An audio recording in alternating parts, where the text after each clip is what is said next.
New York میں زہرا ممدانی کا نام تو اکثر سننے میں آتا ہے، لیکن آج ہم ان کی سیاست یا سرگرمیوں سے ہٹ کر بات کر رہے ہیں۔ جی ہاں، آج ہم صرف اور صرف ان کے تعلیمی سفر کو دیکھیں گے، ان بنیادوں کو جو کلاس رومز اور کیمپسز میں رکھی گئیں۔ بالکل، یہ سمجھنے کی کوشش کریں گے کہ یہ سفر جو 3 الگ الگ برِ اعظموں پر پھیل گیا، اس نے ان کی سوچ کو کیسے بنایا۔ تو یہ سفر شروع کہاں سے ہوتا ہے؟ اوگانڈا سے۔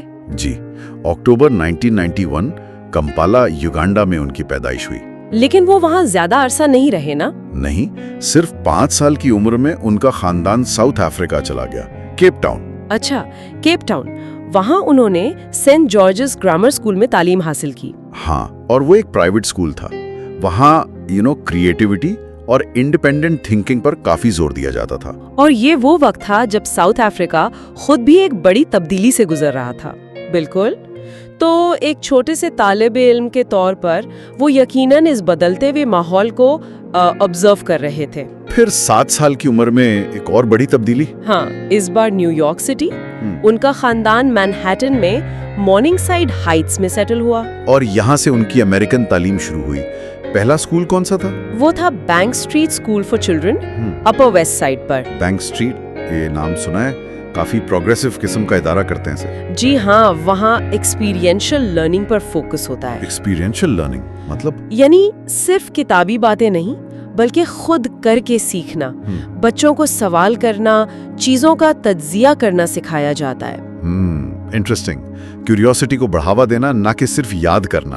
بالکل، ایک ایسا ماحول جہاں آپ دنیا کو مختلف اینگل سے دیکھنا سیکھتے ہیں۔ اس کے بعد پھر ہائی اسکول، اور وہ گئے Bronx high school of science. جی، اور یہ بینک اسٹریٹ سے کافی مختلف جگہ ہے۔ ہاں، برونکس سائنس تو نیو یارک کے سب سے کمپٹیٹیو اور ایکیڈیمکلی ڈیمانڈنگ پبلک سکولز میں سے ایک ہے۔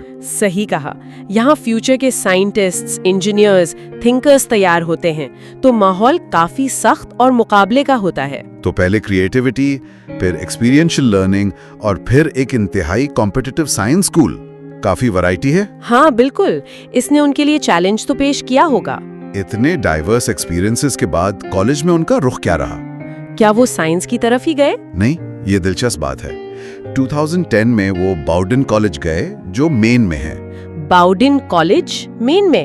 یہ تو لبرل آرٹس کالج ہے نا؟ جی بالکل، لبرل آرٹس کالجز میں کافی براڈ رینج آف سبجیکٹس پڑھائے جاتے ہیں، ہسٹری، لٹریچر، سوشل سائنسز، تاکہ کریٹیکل تھنکنگ ڈیولپ ہو۔ اور وہاں انہوں نے میجر کس میں کیا؟ انہوں نے افریکانہ اسٹڈیز کو اپنا میجر چنا۔ افریکانہ اسٹڈیز؟ ہاں، یہ فیلڈ افریکن ڈائسپورا کی ہسٹری، کلچر اور سیاست کو ایکسپلور کرتی ہے۔ یہ انتخاب ان کے اپنے پس منظر کو دیکھتے ہوئے کافی سوچا سمجھا لگتا ہے۔ بالکل، ایسا لگتا ہے کہ یہ صرف ایک ایکیڈیمک چوائس نہیں تھی، بلکہ اسٹرکچرل انیکوالٹی اور ہسٹوریکل نیریٹیوز کو سمجھنے میں گہری دلچسپی تھی۔ صرف تھیوری کے طور پر یا اسے آگے بھی؟ شاید تھیوری سے آگے، اسے سمجھ اور تبدیلی لانے کے ٹولز کے طور پر دیکھنا۔ اور کیا یہ دلچسپی صرف کلاس کے اندر تک تھی یا باہر بھی کچھ کیا؟ نہیں، ان کی تعلیم صرف کلاس رومز تک محدود نہیں رہی، انہوں نے کمیونٹی بیسڈ لرننگ میں حصہ لیا۔ کمیونٹی بیسڈ لرننگ جیسے انہوں نے امیگرنٹ ورکر کارپوریٹیوز کے ساتھ فیلڈ ورک کیا، تھیوری کو ریئل ورلڈ ایپلیکیشن سے جوڑا۔ اچھا، تو پریکٹیکل ایکسپیرینس بھی تھا؟ جی، اور بورڈن میں تعلیم کا مقصد صرف علم حاصل کرنا نہیں تھا، بلکہ اسے ذمہ داری کے احساس کے ساتھ استعمال کرنا بھی سکھایا جاتا ہے۔ ان کے پروفیسرز ان کے بارے میں کیا کہتے تھے؟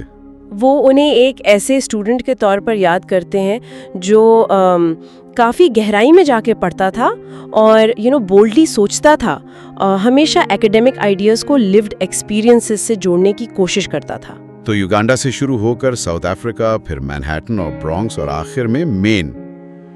یہ سفر کوئی سیدھی لکیر تو نہیں تھا؟ بالکل نہیں، یہ ایک گلوبل لرننگ کا نقشہ لگتا ہے جس میں مائیگریشن، انکوائری اور دنیا کو بہتر سمجھنے کی ایک مسلسل کوشش نظر آتی ہے۔ یہ تھی زہرا ممدانی کی تعلیمی کہانی، اور یہ واقعی غور طلب ہے کہ کیسے اتنا مختلف قسم کا سفر، جیوگرافیائی بھی اور ادارتی بھی، کسی شخص کے نقطۂ نظر کو تشکیل دیتا ہے۔